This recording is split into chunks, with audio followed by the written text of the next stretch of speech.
Once again, Christian greetings to all our valued listeners and viewers throughout the whole world, even more particularly to all Shepherd's Rod believers, and most especially to our beloved brothers and sisters in the United States of America. Special greetings to our brethren in Colorado, in Kansas, in Georgia, in Texas, Missouri, Fiji Island, in Mexico, Spain, in Africa, Kenya, Pakistan, to the United Kingdom, and also to our brethren in Australia. And to the rest of the 144,000 living saints scattered abroad, greetings. May the good Lord bless you, brothers and sisters. This is our episode number 44, the subject, the chronological order of events. And upon the special request of our beloved brother Steve and sister Corinne, and to the rest of the brethren who are listening and viewing this program, may the good Lord bless you, brothers and sisters. And this is a continuation concerning the fulfillment of Ezekiel 9 in the chart of such 12 figurative months. Let us go back again. So, in this chart, to repeat again, you can read the label, fulfillment of Ezekiel 9, then you can see number 5, meaning the expiration of the 5 symbolical months. And then you can see the arrow pointing here between 6 and 7. This is September and this is October. So it is September 16 because the divine pattern is 16. October 16, then we have April 16. And to repeat again, brothers and sisters, the term fulfillment of Ezekiel 9 points out different periods of time. And at this time, let us focus our attention to the fulfillment of Ezekiel 9, which is the expiration of the 5 symbolical months, or such fulfillment of Ezekiel 9 will fall on September 16. We already explained that in every time prophecy, there is always a given clue. So, the given clue in this subject, the 12 figurative months, is the first 6 figurative months. Let us read again, track number 5 on page 74. In track number 3, the harvest, the time from the baptism of Christ to the close of provision is shown to be illustrated by 12 figurative months. 6 from Christ's baptism to His crucifixion. 5 from the crucifixion to the ingathering of the first fruits, the 144,000. Revelation 14 verse 4. Leaving 1 month for the ingathering of the second fruits, the great multitude. Revelation 7 verse 9.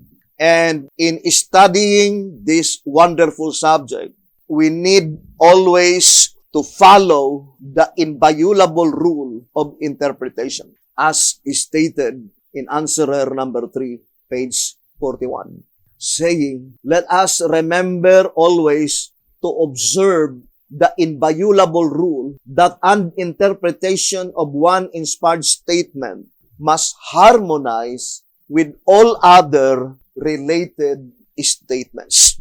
Or, in other words, we need to harmonize the entire Shepherd's Rod publications. Now, since according to track number 5, page 74, the given clue is the first 6 figurative months by saying from Christ's baptism to His crucifixion. And according to the Shepherd's Rod, in track number 3 on page 57, it says, the fact having been established See illustration on page 55, that the 3.5 years of Christ's ministry terminated on the 16th day of the first month, then counting 3.5 years, of course, backward, follow on the illustration on page 55, we find that his baptism took place on the 16th day of the 7th month, which was in the week of Tabernacles,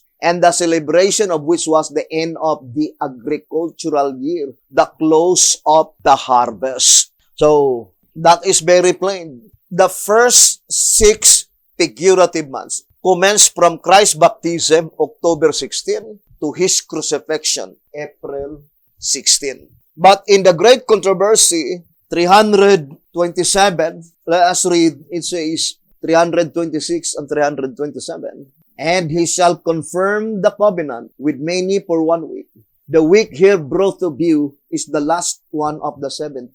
It is the last 7 years of the period alluded, especially to the Jews. During this time, extending from AD 27 to AD 34, Christ, at first in person and afterward by his disciple, extended the gospel invitation especially to the Jews, as the apostles went forth with the good tidings of the kingdom. The Savior's direction was, go not into the way of the Gentiles and into any city of the Samaritans. Enter ye not, but go rather to the lost sheep of the house of Israel. Matthew 10, verse 5 and 6. In the midst of the week, he shall cause the sacrifice and the oblation to cease. In AD 31, 3.5 years after his baptism, our Lord was crucified. So, in the great controversy, the given information is the year. But in track number 3, page 57, the given information is the date and the month. So to join together, we can easily understand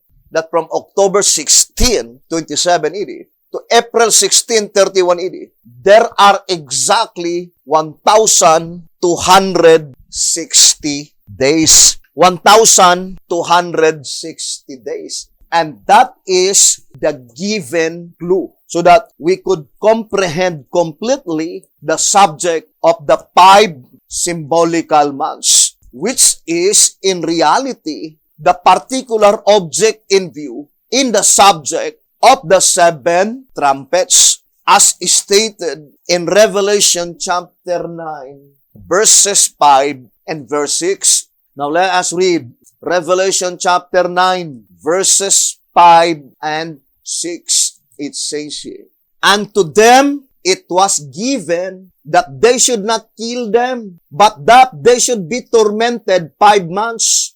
And their torment was as the torment of a scorpion when he striketh a man. And in those days shall men seek death, and shall not find it, and shall desire to die, and death shall flee from them. Revelation 9, verse 5 and 6. We know that Revelation 9, verse 5 and 6 is a description under the 5th trumpet. So, we need to focus our attention to the 5 symbolical months. But there is no possibility that we could be able to comprehend the 5 symbolical months without the given clue. And the given clue is the 6 figurative months. And in that subject, of course, we will be dealing numbers. In one as our pocket edition, page 37, it says that the Bible reveals its tremendous truths in diverse ways. First, in numerics, in symbols, and figures, in parables, and allegories, in dreams and visions, in types and providences. So in this reading, there are 9 diverse ways, 9 mediums employed by God to reveal the plan of redemption. And the very first one that had been mentioned is by numerics. I remember the statement in track number 3, 1934 edition, on page 64. It says, numerical illustration of ingathering. So it says, numerical illustration of ingathering. Now, this statement I do fully believe that the statement saying, do not regard lightly the wisdom of God. His illustrations are perfect. Because God is an infallible God. According to 1 SR 232, it says, as God is infallible, all His works spell perfection even to one jot or one tittle. So if we will be dealing with numbers, the illustration must be perfect. But it is only at the divinely appointed time. And in 1 SR 244, it says, it is wonderful to note the inspiration of the scriptures. Perfect they are when their appointed time is come. So when the appointed time is come, that is the time by which you can apply the scriptures perfectly, accordingly to the illustration. And to repeat again, brothers and sisters, since we will be dealing with numbers, then the given clue must be our key to unlock this very important prophecy, the 5 symbolical months. Now, I would like to show again this simple illustration, brothers and sisters. So let us go first to the clue. October 16, 27 AD, from Christ's baptism to His crucifixion, the 6 figurative months. And Christ was baptized October 16, 27 AD. And Jesus Christ was crucified April 16, 31 AD. And even on the chart of B.T. Hotep, let us go to the chart. Let's go to the chart. You see, October 16, Christ baptized. But according to the Great Controversy, 327, it occurred in 27 AD. Then, let's go to, so, that is Christ's crucifixion, April 16, 31 AD. Exactly 1,260 days. So, through the given clue, then it's easy to comprehend. Let us go back to our diagram. So, it must be, since this period of time is 1,260 days, that is 6 figurative months, then let us divide 1,260 days divided by 6 equals 210. Then to check, 210 times 6 equals 1,260 days. So, that is, brothers and sisters, the entire period of the 6 figurative months. Then, through the given clue, we can easily comprehend that each parabolic month consists of 210 days. Now, no one, I hope that no one would disagree that 6 is bigger than 5, or 6 is greater than 5, or 6 is more than 5, and 5 is less than 6. Therefore, in the perfect fulfillment of the prophecy, brothers and sisters, the 5 figurative months, to find out the exact number of days, then let us multiply 210 times 5. So, 210 times 5, then that would be, you see here, 210 times 5, that would be 1,050 days. That is the reality. Even though you will go to any mathematician, that is the actuality, brothers and sisters. So I would like to read again, track number 5.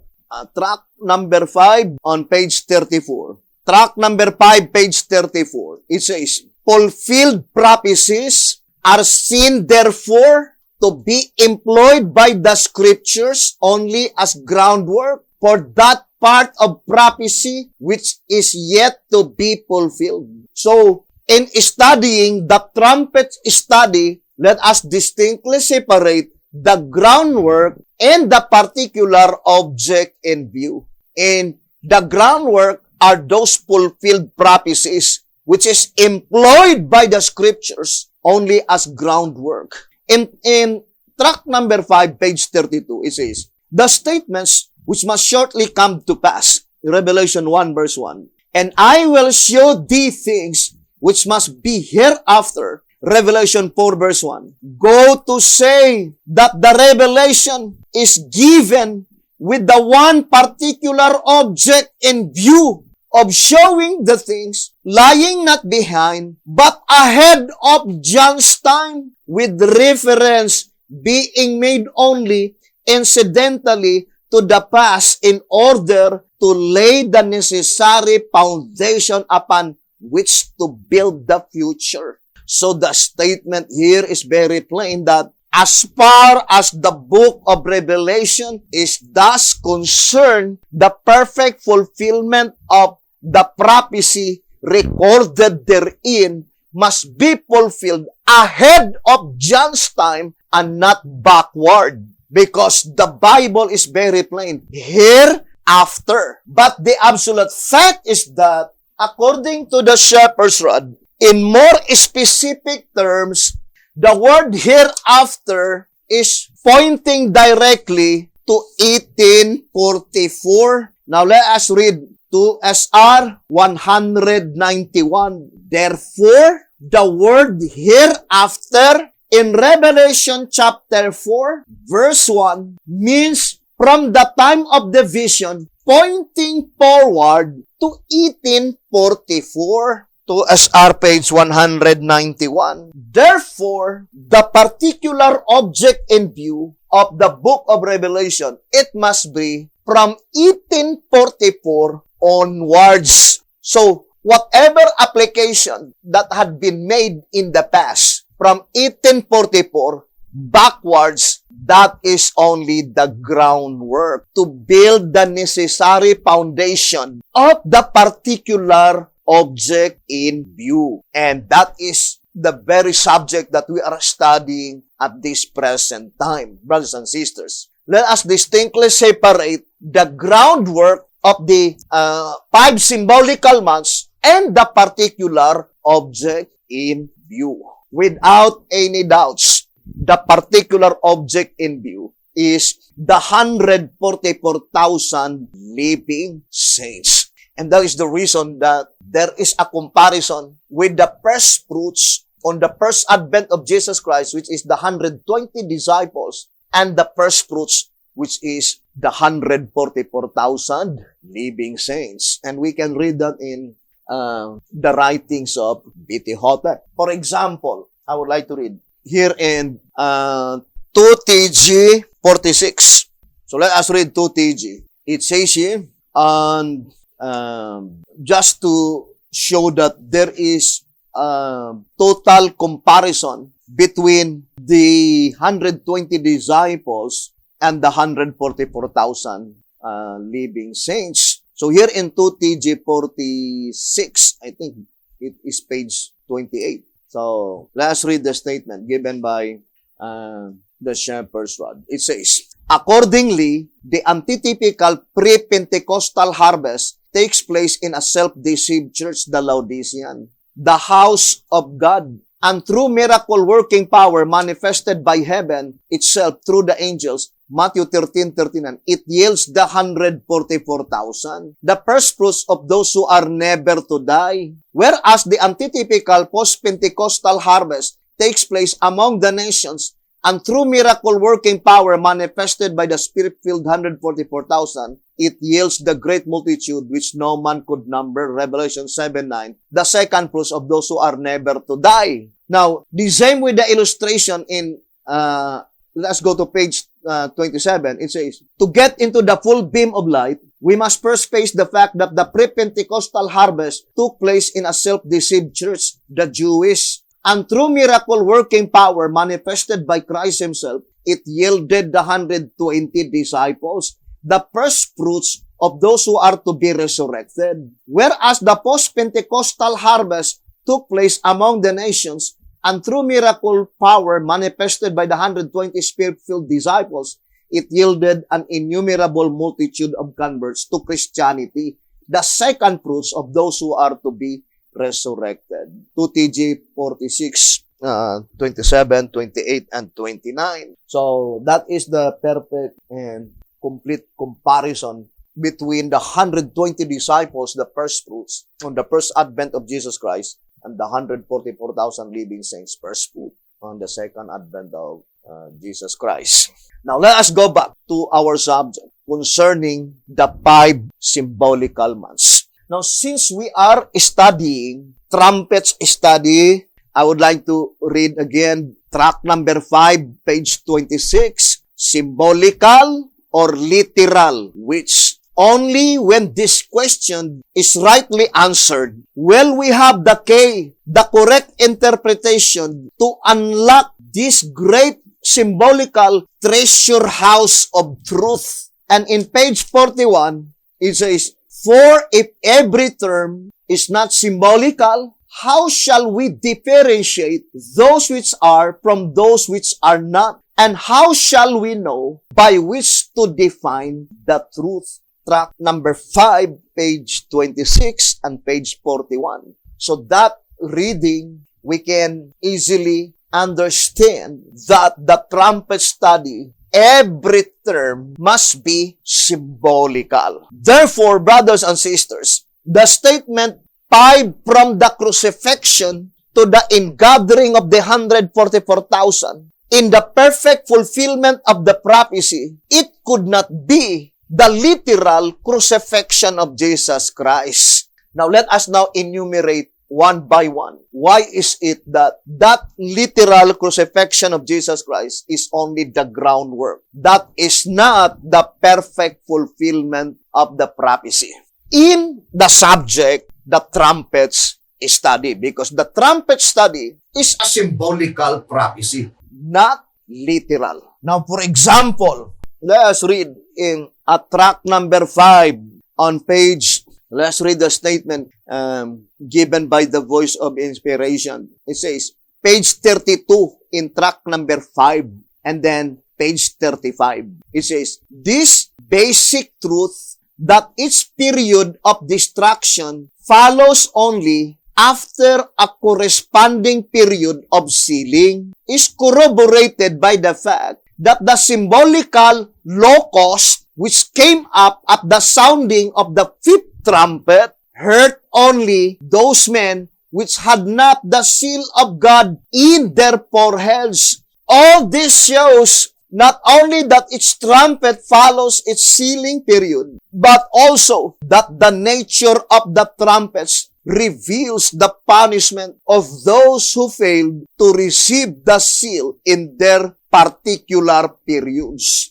On page 35, track number 5, it says, "Naturally then, the first seal must precede the first trumpet, the second seal, the second trumpet, and so on, like the needle and the shuttle, rather than that all 7 seals must precede all 7 trumpets." So, in the particular object in view, in the perfect fulfillment of the prophecy, the 5th trumpet must follow the 5th seal. The 5th seal must precede the 5th trumpet. Now let us read 2SR 221. It says, "Summary of commencement and termination of seals. The first seal covers the entire period from Adam to the flood. The second from the flood to Abraham. The third from Abraham to Christ. The fourth from Christ to 1500 AD. Then the 5th seal from 1500 AD to 1755 AD. So that is the 5th seal, brothers and sisters. Accordingly, the 5th seal commenced in 1500 AD up to 1755. This is the 5th seal. But the 5th trumpet commenced on the first advent of Jesus Christ, 4 BC. Therefore, it could not be the perfect fulfillment of the prophecy because it is contrary to the proper application of the prophecy. The trumpet, the 5th trumpet, precede the 5th seal. Whereas the shepherd's rod says, it must be that the 5th seal must precede the 5th trumpet. The 5th trumpet should follow the 5th seal. So that is very plain, brothers and sisters. But the absolute fact is that the occurrence takes place on earth, both the 5th trumpet and the 5th seal. And that is the reason that It is only the groundwork because the main prophetic event must take place in the heavenly sanctuary. Now, I would like to read tract number 5, page 34. It says, fulfilled prophecies, tract number 5, page 34. Fulfilled prophecies are seen, therefore, to be employed by the scriptures only as groundwork for that part of prophecy which is yet to be fulfilled. In the main, however, the trumpets and the seals portray an event which is future from John's time and which takes place in heaven. So the main particular object in view, the main prophetic event, it takes place in heaven, both the 7 seals and the 7 trumpets. Therefore, in the divine principle, we can easily understand that the 5th trumpet must be fulfilled after the 5th seal, or after the 5th seal was opened, brothers and sisters, because the 7 seals are consecutively broken, or in other words, gradually and consecutively opened since 1844. According to tract number 15, I would like to read. So let us read tract number 15 on page 10. It says, it being in 7 sections, each section individually sealed. 7 seals in all are consecutively broken, permitting each section to unfold its own contents. So that is very plain in that reading, brothers and sisters, that each seal is consecutively broken. So it is arranged by God in its proper order. So through the established divine principle given by the shepherd's rod, we need to have a definite understanding when thus the proceedings of the 5th seal is finished. Because at that time, then that is the time by which the commencement or the fulfillment of the 5th trumpet on its perfect fulfillment. And that is why the shepherd's rod declared here in 2SR 200. Let's read the statement given by the voice of inspiration. Here in 2SR on page 201, let us read the statement. This book contains the names of the saints, and the 7 seals comprise prophetically the world's history, during which time the saints are sealed. These 7 periods of unfulfilled history sealed the book, and the only one that could open it, see into the future, was the Lamb. Why is it that it says 7 periods of unfulfilled history?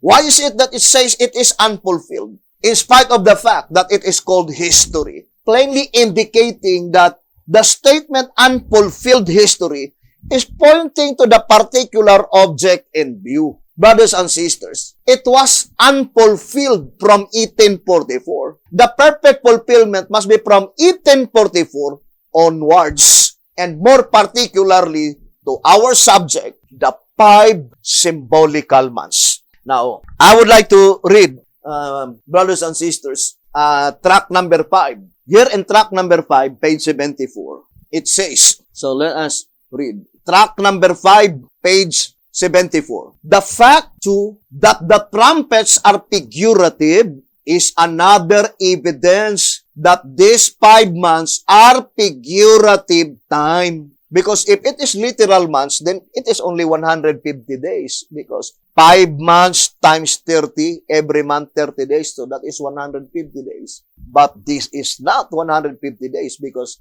it is symbolical. But since the given clue is the 6 figurative months, so the exact number of the 5 symbolical months, brothers and sisters, must be 1,050 days. Because 210 times 5 equals 1,050 days.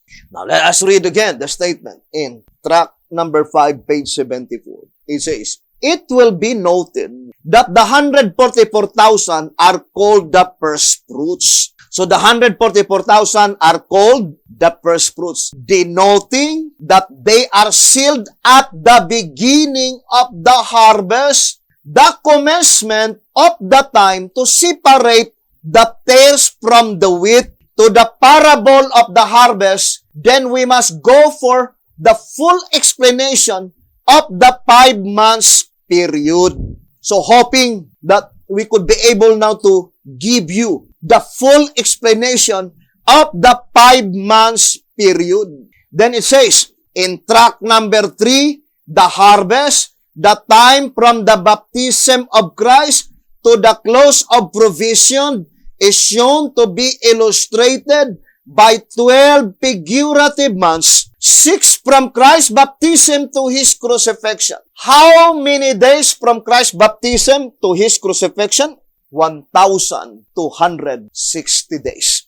Or exactly 3.5 years. Or 42 months. That is the entire period of the 6 figurative months. Since Christ's illustrations are perfect, then logically, in numerics, to find out how many days each parabolical month, then you need to divide 1,260 divided by 6 equals 210. Or 210 times 6 equals 1,260 days. Therefore, each parabolical month consists only of 210 days.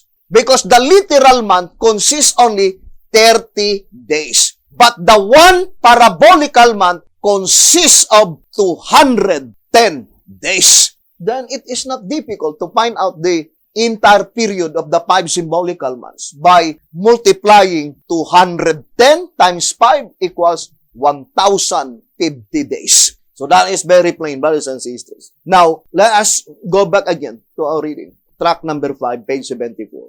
In track number 3, the harvest, the time from the baptism of Christ to the close of provision, is shown to be illustrated by 12 figurative months, 6 from Christ's baptism to His crucifixion, 5 from the crucifixion to the ingathering of the first fruits, the 144,000. Revelation 14 verse 4. Then it says, leaving 1 month for the ingathering of the second fruits, the great multitude. Revelation 7, verse 9. Let us distinctly separate the term gathered and ingathering. Because the word ingathering, let us define the word ingathering. That is a period of time, process of gathering. So, the word ingather, that is a verb, brothers and sisters. And of course, ingathering is verb in ing form. And that is progressive in gathering. So, then the statement is easy to understand, brothers and sisters, that there must be 1,050 days. Then after the 1,050 days, commence the ingathering of the 144,000. So there must be 1,050 days, brothers and sisters, according to the voice of inspiration. Because the statement, from crucifixion, 5 months. What is 5 months? 1,050 days. So, 1,050 days. Then after, when the 1,050 days ended, then commenced the ingathering of the 144,000. Ingathering of the 144,000. So, we need to establish when does the 1,050 days expire. It says that should be on September 16. According to the chart of B.T. Hotep. But it could not be literal September 16. Otherwise, it could no longer be symbolical. It must be, brothers and sisters, symbolical September 16. Not literal. But in this study, God provided us, brothers and sisters, concerning that September 16, there are 2 symbolical September 16. Now first, what is our given clue? The commencement of the 1,000, the commencement of the 5 symbolical months. From crucifixion. That is the given clue. Let us read again the shepherd's rod. Track number 5, page 74. It says, 5 from the crucifixion to the ingathering of the first fruits. So from crucifixion, there must be 5 months. Then after that 5 months, commence the ingathering of the 144,000 living saints. Now, brothers and sisters, what is the given clue of the 5 symbolical months? Crucifixion. When does Jesus Christ was crucified? April 16, 31 AD. But that is only the given clue. To find out what month does September 16 as a symbolical September 16. What month? Now, it's easy. Look at the divine formula given by God. This is the given clue. Christ baptism, October 16, 27 AD. Christ crucifixion, April 16, 31 AD. 1,260 days. This is 6 figurative months. Figurative months. Then to find out the exact number of each figurative month, then we need to divide 1,260 divided by 6 equals 210. And if you will multiply 210 times 6 equals 1,260. Therefore, the 5 symbolical months, it must be 210 times 5 equals 1,050 days. 1,050 days. What is the starting point of the 1,050 days? Crucifixion, meaning April 16, Friday, but not 31 AD because that is only the given clue. Now, to find out what is symbolical September 16, let us go to timeanddeath.com. April 16, 31 AD. Then let us add 1,050 days, 1050. So that is in Bible calendar, March 16, Friday. Because the divine pattern in the 12 figurative months, all of them are Friday. Jesus Christ was baptized October 16, 27 AD, Friday. Jesus Christ was crucified April 16, 31 AD, Friday. And notice, let us go back to our diagram. Notice, brothers and sisters, only the period of time which is figurative, but the month is literal, not figurative month, because Jesus Christ was baptized October 16, 27 AD. That October is literal October. Jesus Christ was crucified April 16, 31 AD. That April 16 is literal April 16. So the only figurative here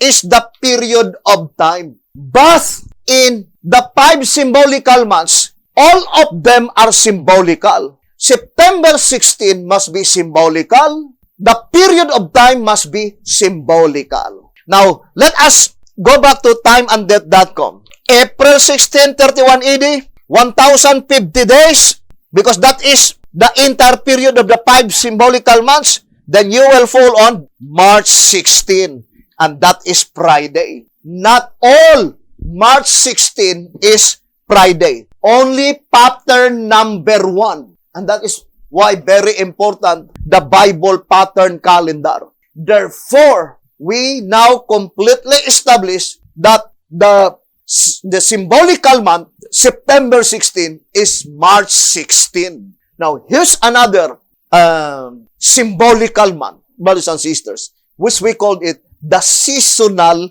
calendar. Now, let us read answerer number 3. Answerer number 3. So we need to study closely, brothers and sisters, because it is very important. It says here in answerer number 3, page 11, beginning its first month of the year with the first new moon at or after the vernal equinox, March 2021, it puts the 14th day that on which the Passover lamb was to be slain on April 3. Now, here another statement in page 15. Answer number 3. For the Passover week was observed from the 14th day to the 21st day of the first month of the Hebrew year, beginning with the vernal equinox, March 2021, the time of the year when the day and the night are equal. Now, we would like to show to you that diagram concerning seasonal calendar. So, let us show this one. And we can send to you this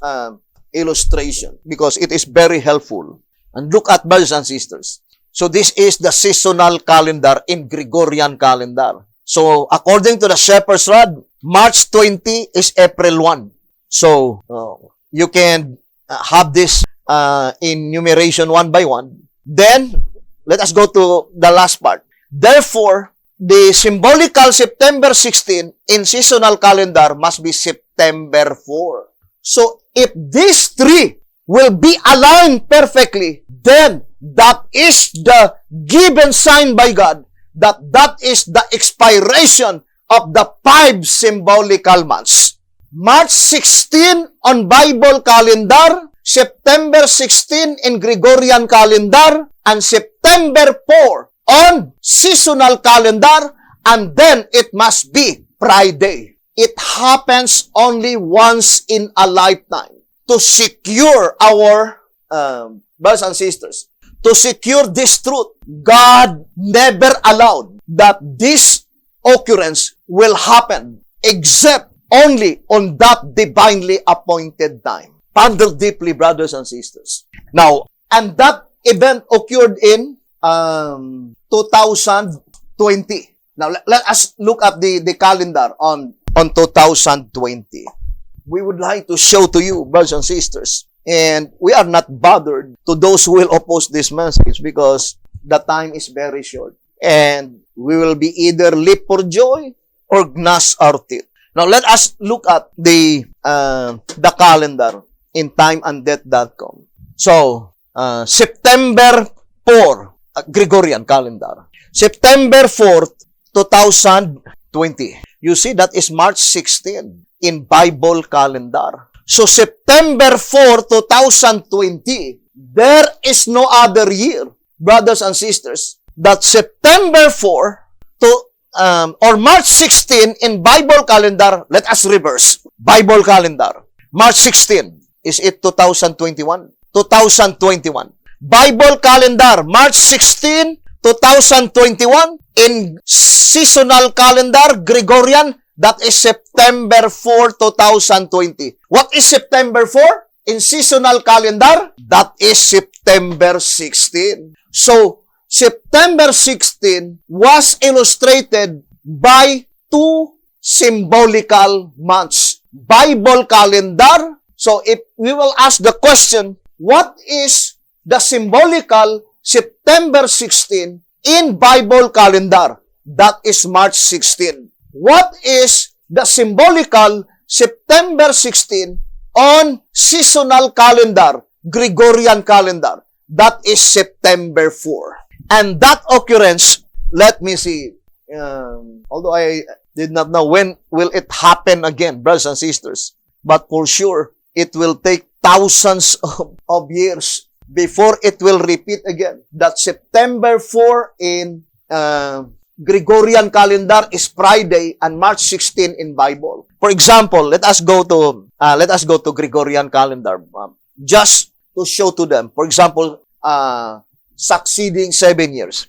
September 4, 2021. You see, that is in Bible calendar, that is March 21. And that is not March 16. And secondly, that is Saturday. Now, 2022. September 4, 2022. You see, that is Sunday. And that is March 26 in Gregorian, in Bible calendar. How about 2023? You see, that is Monday. And that is April in Bible calendar. How about 2024? You see, that is Wednesday. And that is April in Bible calendar. How about 2025? You see, that is Thursday. And that is April. Brethren, it happens only once in a lifetime. Although, I do not know if I had been able to explain it clearly. I would like to repeat again. The expiration of the 5 symbolical months must be symbolical, not literal. The given clue is September 16. But this September 16, that is literal. We are studying symbolical month. So what is the symbolical September 16? The given clue is from crucifixion. When does the crucifixion occur? April 16. How many days? How many days the 5 symbolical months? 1,050 days. Let us go back again to timeanddeath.com so that we could understand. Bible calendar, April 16, 31 AD, the given clue. Then plus 1,050 days, then you will fall on March 16. Therefore, March 16 is the symbolical September 16. But it must be Friday because the divine principle must be Friday. But in order for us to establish our faith perfectly, without any doubts, God provided two symbols. The other is the seasonal calendar. And that is September 4. Therefore, when September 4 in Gregorian calendar, in Bible calendar, that should be March 16, and that is Friday, then that is the divinely appointed time. Because it will never happen again. It will never happen again, brothers and sisters. It will take thousands of years to repeat such occurrence. Now, let us go to the timeanddeath.com, Gregorian calendar, September 4, 2020. Then we will count backward 1,050 days. You see, you will fall on April 16, Friday, although the year is 2019. Then we can declare clearly that April 16, 2019 AD, in Gregorian calendar, that is October 20, 2017, that very day, the figurative crucifixion of Jesus Christ in spiritual Egypt and spiritual Sodom occurred. Although that is still a little deep study, but at this time, what we are studying, brothers and sisters, is the period of time. If God allowed that September 4, 2020, which is March 16 on Bible calendar, to be repeated usually, then we cannot establish, brothers and sisters, such impregnable proofs. But God guarded that one predicted event, the expiration of the 5 symbolical months, by which at that time commenced the ingathering of the 144,000, leaving 1 month for the ingathering of the great multitude. But that occurrence is in the heavenly sanctuary. Now, let us go to timeanddeath.com. September 4, 2020. Let us add 210 days because it says leaving 1 month. Then you will fall in April 2, 2021, which is in Bible calendar, that is October 16, 2022. You see, that is perfect, brothers and sisters, because when does the ingathering of the Gentiles in the first advent of Jesus Christ? October 16, 34 AD, Friday. And this is also Friday, the same pattern. I would like to connect, brothers and sisters, the book of Daniel. Brethren, there are plenty of proofs in abundance to prove to you that we are living in the very nick of time. Well, it's up to you whether you will accept this message or not. That is not our responsibility. Our only duty is to proclaim this message, brothers and sisters. Now, I would like to read to you Prophets and Kings. Prophets and Kings, 554. It says, through another vision, further light was thrown upon the events of the future.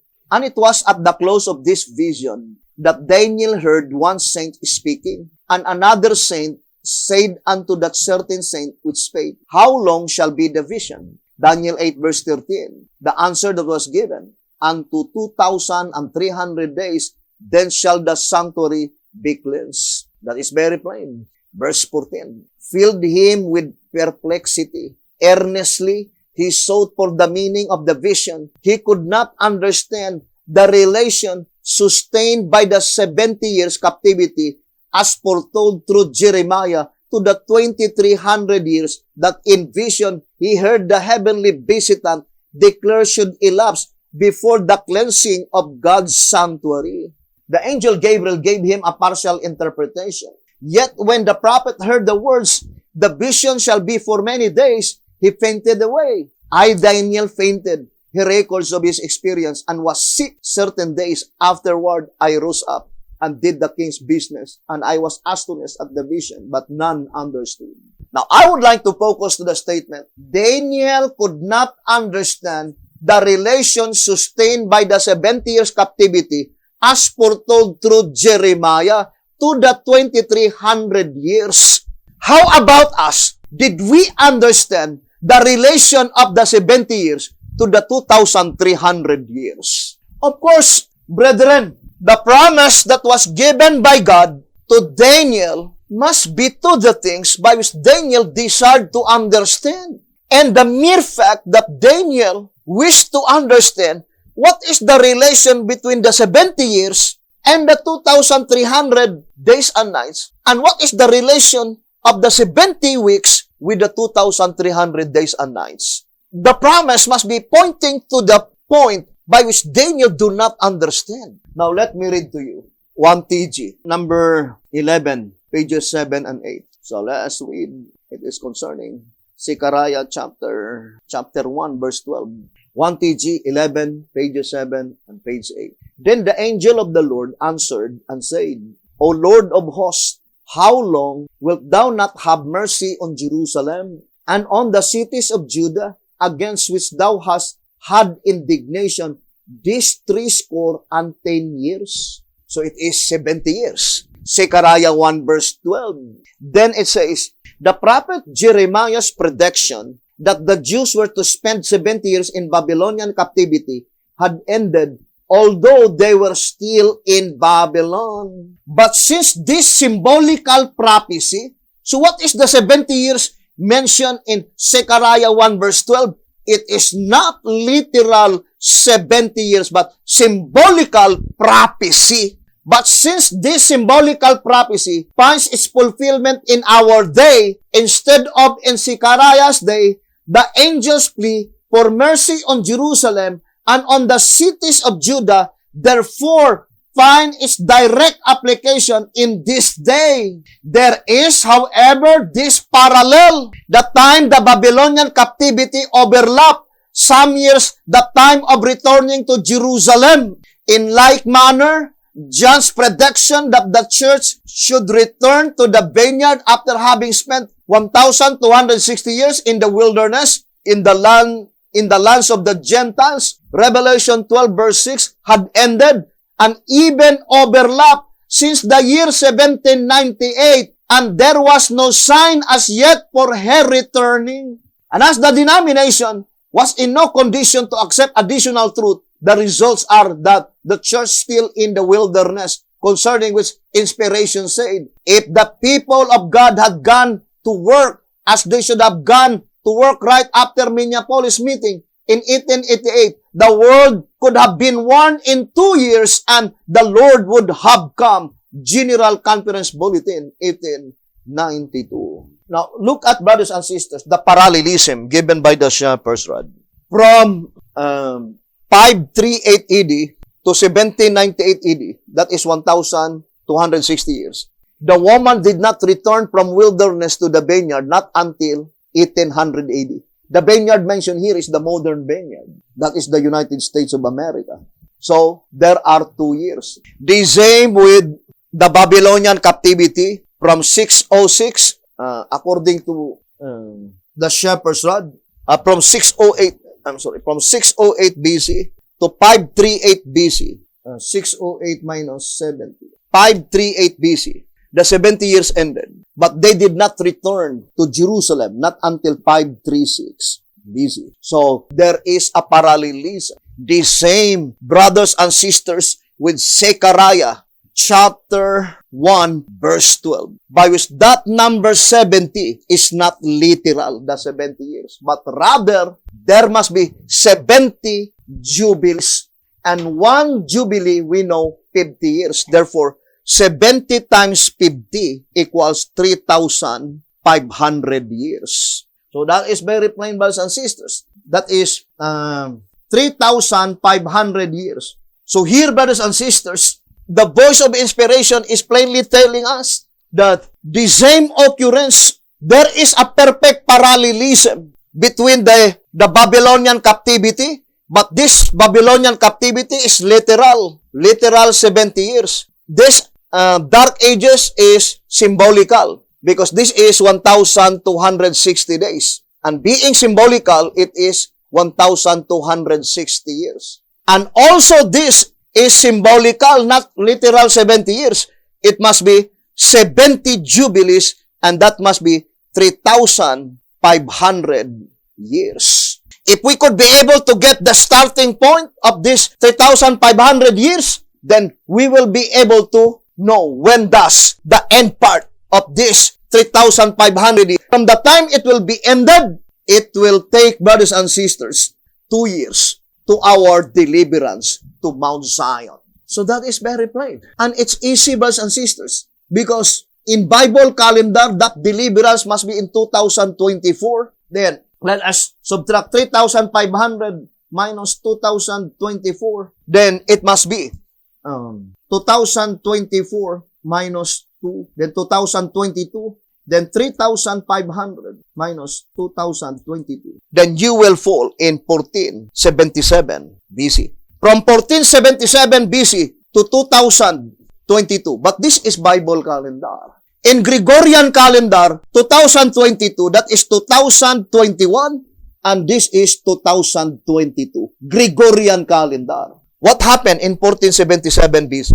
That is the time by which God commanded Moses, brothers and sisters, when God commanded Moses to build a sanctuary. So we are talking about, brothers and sisters, from history to prophecy. 70 jubilees from wilderness to wilderness. Let us go back to another angle of our study. Here, brothers and sisters, I would like to go back again to that expiration of the 5 symbolical months.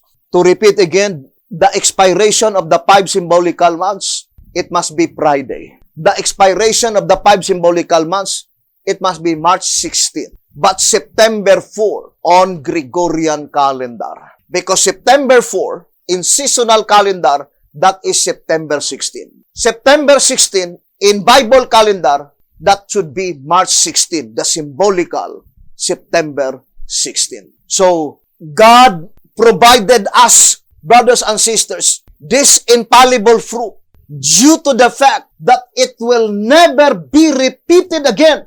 It will never be repeated again, brothers and sisters. That September 4 on Gregorian calendar, which is Friday, on Bible calendar, March 16. There is always September 4 in every year, but it is not March 16 on Bible calendar. And to repeat that occurrence, let us see when would be that occurrence will be repeated again. We have 2020 plus 3287. Let us 5,307. September 4, 5,307. You see, still, that is not March 16. Now, how about 2020 plus 5837? 2020 plus 5837. 7857. So that is March 16. So it will repeat again on 7,857 AD. So it will take 7,000 years from, let us subtract, 7857 times 2,000. So it takes 5,837 from this year. You think our world will extend to 5,837 years from this time? Because that is the time that it will be repeated again. Brothers and sisters, that March 16, Friday, in Gregorian calendar, that is September 4. So that is the year that it will repeat again. That the symbolical September 16, March 16 in Bible calendar, and September 4 in Gregorian calendar, it will repeat again on 7857 AD. 5,837 years from this year. Almost 6,000 years. Then our world will be 12,000 years. And we are very thankful to the Lord that God is really wonderful. God is a perfect God.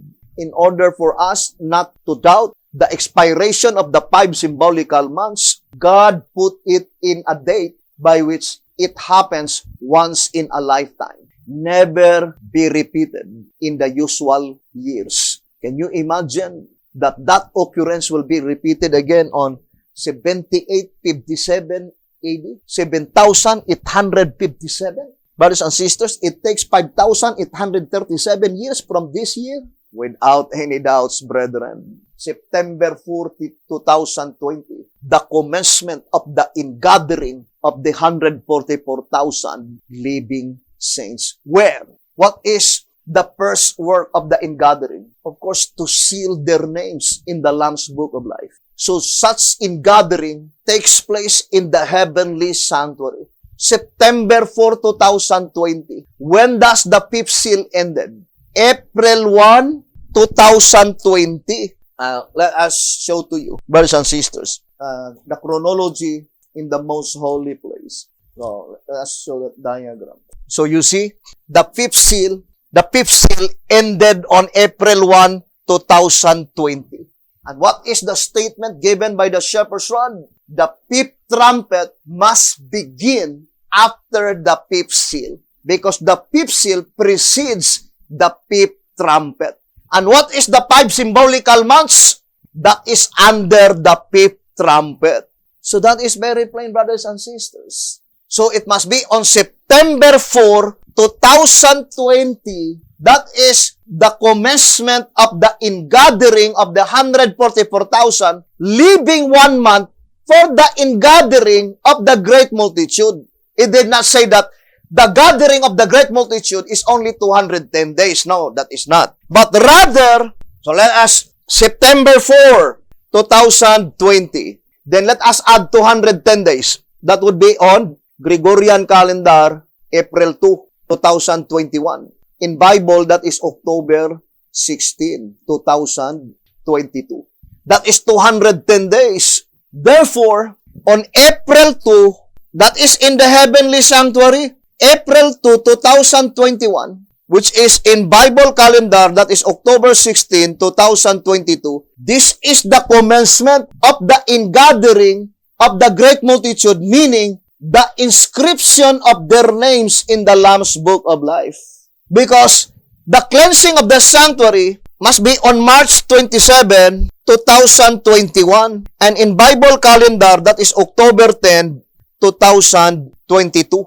So there are 7 days from the time when the Lamb's Book of Life had been completely cleansed to the time when the names of the great multitude will be inscribed into that book. What is that 7 days?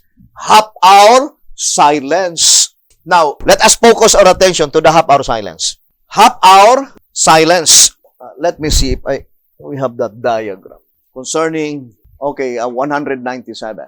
Okay, and that chart we will also send to you. So this is September 4, 2020. This is holy place. The upper one is most holy place. This is holy place. So from September 4, 2020 up to March 27, 2021, brothers and sisters, because April 2, 2021, that is the end part of the 210 days. So there are 7 days half-hour silence. As far as the shepherd's rod is thus concerned, there are 4 half-hour silence, brothers and sisters. So there are 4 half-hour silence. And every half-hour silence, there is changes. The first change is that the sea of glass, which is clear as crystal, changes, become mingled with fire. The next half-hour silence, the sea of glass, which is mingled with fire, became fiery stream. The third half-hour silence, the sea of glass mingled with fire, became fiery stream. The saints stand on it. And we will discuss the last half-hour silence, which is the general close of provision on the symbolical earth, not on the literal earth, brothers and sisters. So in this study, from September 4, 2020 to March 27, 2021, this is the last day of atonement, by which in Bible calendar, it is October 10, 2022. All the names of the wicked under the congregation of the living will be completely blotted out. And then, brothers and sisters, all the books by which the names of the wicked are written in that book will be taken out from the second heaven, and it will be transferred to the first heaven. So there are 7 days, half-hour silence. And that 7 days is to completely cleanse the entire sanctuary in the second heaven, represented by the holy place. Now, I would like to read track number 5. Let us read page 74 and 75. During the 5 figurative months, the locusts were commanded to torment those who had not the seal of God. Brothers and sisters, you will not say to torment those who had not the seal of God if their opportunity to receive the seal did not as yet commence. I would like to show to you an example. And we'll continue it on our next episode. For example, this human being, we will say, they did not receive the seal of God. Of course, the other is, they received the seal of God. So there must be a group of people here by which God commanded them to torment those people that did not receive the seal of God, not to the people who received the seal of God. And it is pointing to the sealing under the judgment that pertains to the living. You cannot say they did not receive the seal of God if the sealing period did not as yet commence, and, brothers and sisters, the opportunity of being sealed did not as yet came to their lives. To say that they did not receive the seal of God indicates that the opportunity in which to receive the seal is past, and they failed to receive the seal of God. And that sealing, brothers and sisters, is in the heavenly sanctuary. What is the statement? During the 5 figurative months, from September 4, 2020, up to March 27, 2021, within this period of time, which is the sealing of the 144,000, brothers and sisters, some failed to receive the seal of God, but some obtained the seal of God. And on March 27, 2021, all of them who failed to receive the seal of the living God, by which such sealing occurred in the heavenly sanctuary, their names will be blotted out in the Lamb's book of life. Now, I would like to read the statement in the Bible. Revelation chapter 9, it says, page 5, verse 5 rather. And to them it was given that they should not kill them. But it is not literal because it is symbolical prophecy. What does it mean that God commanded His people not to kill them? Now let us read the Bible. 1 John chapter 3, verse 15. Whosoever hateth his brother is a murderer, and ye know that no murderer hath eternal life abiding in him. And it is perfectly corroborated with a statement in track number 5. Let us read again the statement. It says here, in track number 5, on page 75, these several linked facts present a solid chain of evidence that in the Christian era, during the 5 figurative months, God has deferred His vengeance to grace, and hence it follows inescapably that such Christians as executed the death penalty upon those who disagreed with them were working against Christ rather than for Him. For as Christians, locusts, they were commanded not to kill, but to bless even those who despitefully used them. Indeed, to him who'd smite them on the one cheek, they were to turn the other cheek. And if he should take away their cloak, they were to let him have their coat also. Luke 6, verse 28 and 29. Or in other words, the bottom line is that love your enemy. Matthew chapter 5.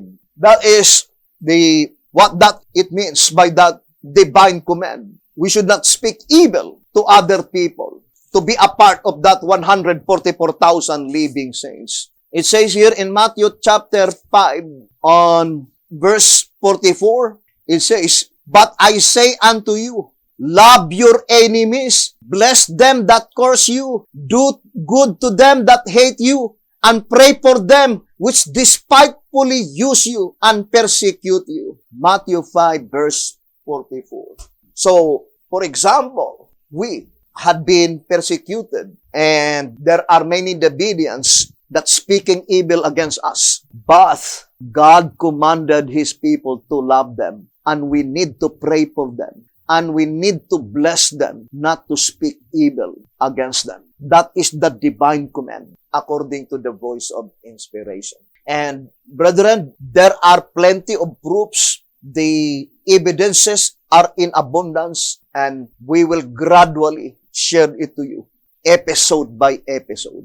So we will continue this subject on our next episode, and hoping that God would help us and would bless us. We love you, brethren, and do not allow the enemy to steal the remaining probationary time in our lives.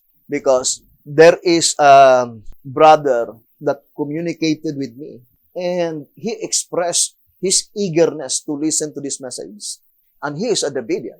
But when the leaders of that movement by which he belongs told him, do not listen to that man, and then speak evil, many negative things, he is a false prophet because he make predictions never happen. But he did not ask to us concerning those accusations. Immediately, he dropped and he no longer listened to us. So, that is very sad because we are not using our own mind and our own freedom to decide, brothers and sisters. So, B.T. Hotep says, I would like to read this last reading.